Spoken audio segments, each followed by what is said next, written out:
Hello, c'est Gonzague et aujourd'hui on a un vélo un peu spécial en test, c'est le Gogoro Ayo 1S.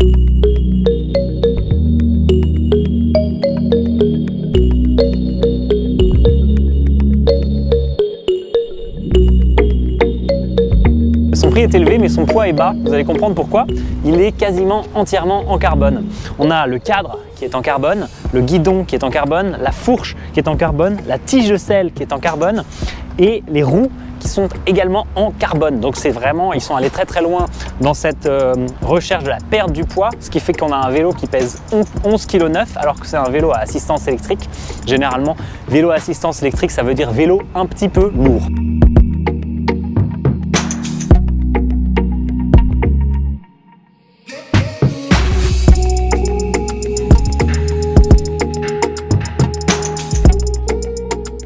Donc qu'est-ce qu'il a comme particularité? Parce que esthétiquement il est en fait extrêmement simple, à part, vous l'avez peut-être vu ici, on peut faire passer la GoPro même à travers le cadre, et ben il n'y a pas ici de pilier porteur, donc ça peut faire un peu peur. Mais en fait c'est un vélo qui est très robuste, très rigide, peut-être même un peu trop rigide. C'est un peu une planche de bois si vous voulez. Au niveau confort, c'est pas le truc le plus dingue qui existe. Et il est extrêmement épuré, donc on n'a aucun bouton.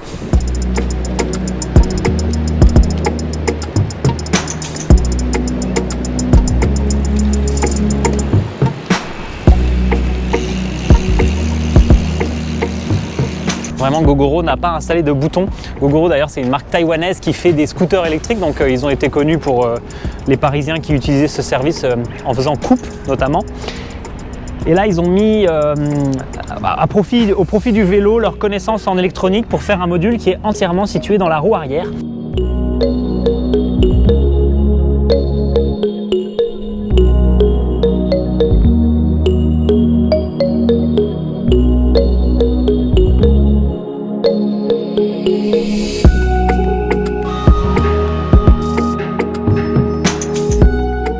Donc en fait, dans la roue, on va avoir le moteur, la batterie, le contrôleur et la connectivité Bluetooth. Tout est là-dedans.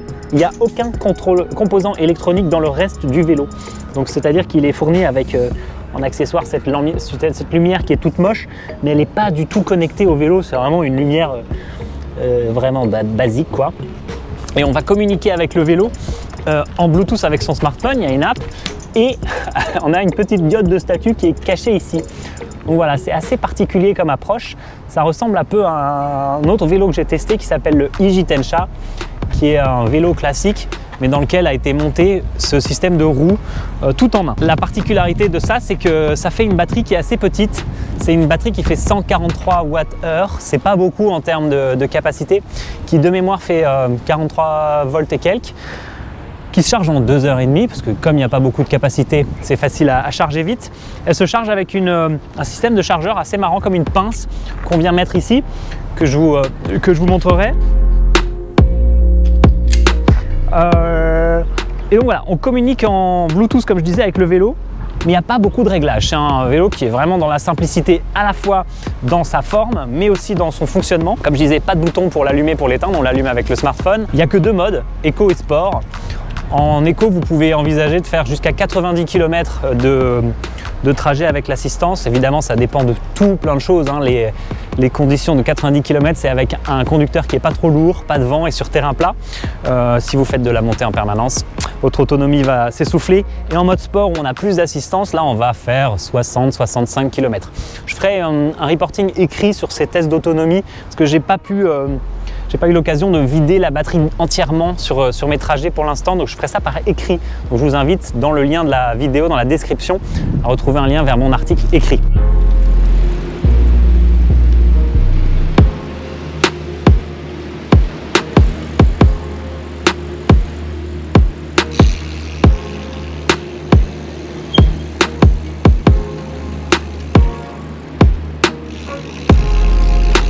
On a fait un peu le tour physique. Comme je disais, c'est en carbone, c'est très léger. Alors le poids est en fait finalement entièrement à l'arrière. Donc si vous essayez de porter le vélo en mettant la main là, au milieu, il va basculer irrémédiablement vers là parce que tout le poids est là. Mais ça fait un vélo qu'on peut vraiment transporter de façon super simple. Alors, il faut encore un peu de muscle, 12 kg, c'est pas si léger que ça. Par rapport à d'autres vélos électriques du marché, c'est le plus léger que j'ai essayé. La marque Angel, eux, ils ont une communication un peu trompeuse sur le poids de leur vélo. J'étais un peu dégoûté, ils annoncent 13,9 kg sur leur site.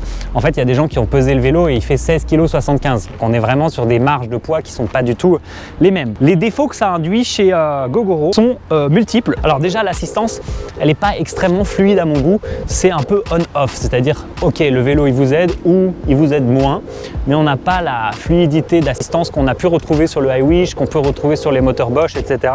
C'est un peu moins progressif à ce niveau. En revanche, elle est suffisamment puissante pour vous aider à monter de belles montées. Pour les Parisiens qui connaissent la rue de Belleville notamment, c'est ce que j'ai pu essayer, aucun problème pour la gravir.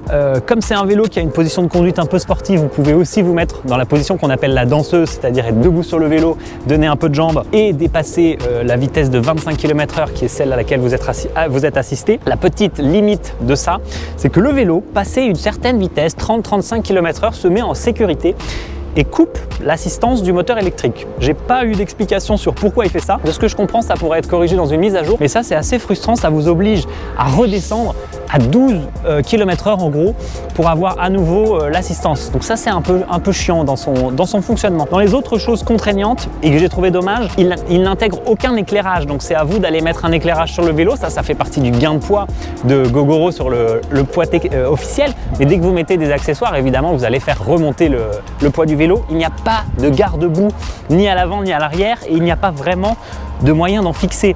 Donc c'est un vélo qui, quand il pleut, va vous rendre dégueulasse et va devenir dégueulasse. Et je l'ai nettoyé pour faire la vidéo, mais normalement, dès qu'on roule un petit peu, ici ça devient un bassin à saleté.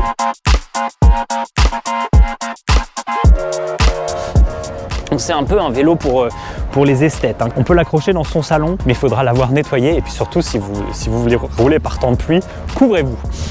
Qu'est-ce qu'on a d'autre comme particularité? À l'avant, on a un frein à disque, mais pas hydraulique. C'est-à-dire que c'est vraiment un circuit de freinage qui est comme ça, là, ici, tiré par un petit câble métallique.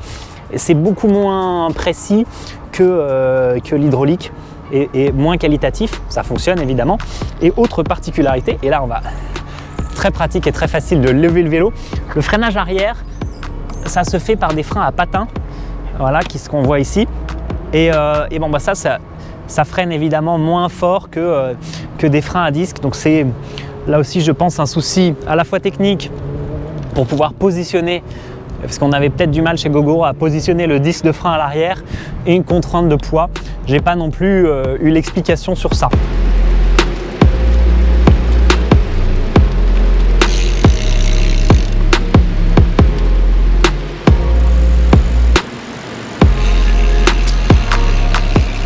Voilà pour le tour du vélo. Donc après, à l'utilisation, c'est assez marrant. Comme il est très épuré et qu'il a un look de dingue, tout le monde vous regarde et vous pose des questions sur le vélo. On se pose pas trop de questions, on roule.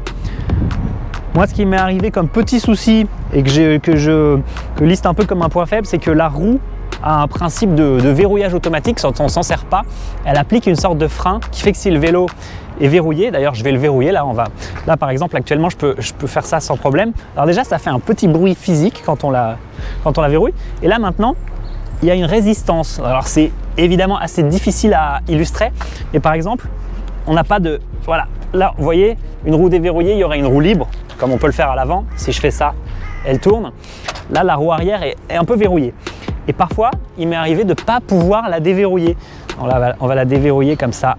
Et donc parfois ça m'affichait justement le petit cadenas que je vois là, et la roue ne se remettait pas à fonctionner. Voilà, là j'ai un peu plus de roue libre, c'est pas dingue d'ailleurs. C'est aussi quelque chose que Gogoro doit ajouter dans une prochaine mise à jour, c'est un mode freewheel, c'est-à-dire la possibilité de désactiver l'assistance électrique mais sans rencontrer de résistance à l'utilisation. C'est pas encore disponible, mais vous pourrez mettre à jour votre vélo en Bluetooth. On a eu sur le prêt de ce vélo un petit accessoire marrant, c'est un porte-smartphone rotatif.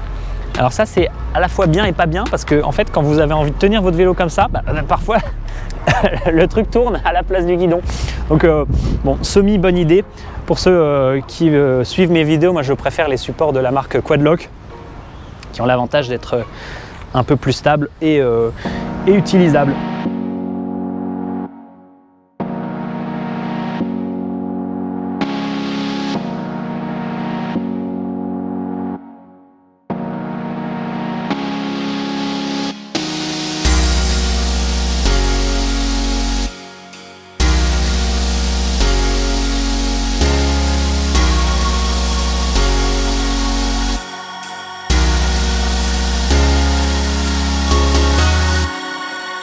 Évidemment, qu'est-ce que j'ai oublié de dire sur ce vélo? C'est quand même un peu la base, c'est qu'il n'a pas de vitesse. Comme vous avez peut-être pu le voir à l'arrière, on n'a aucun système de changement de vitesse. On a juste une transmission par courroie carbone Gates, donc c'est ce qu'on retrouve partout. Ici sur le cadre, on voit la petite inscription Gogoro Digital Drive System. C'est en fait le nom de cette roue arrière développée par Gogoro.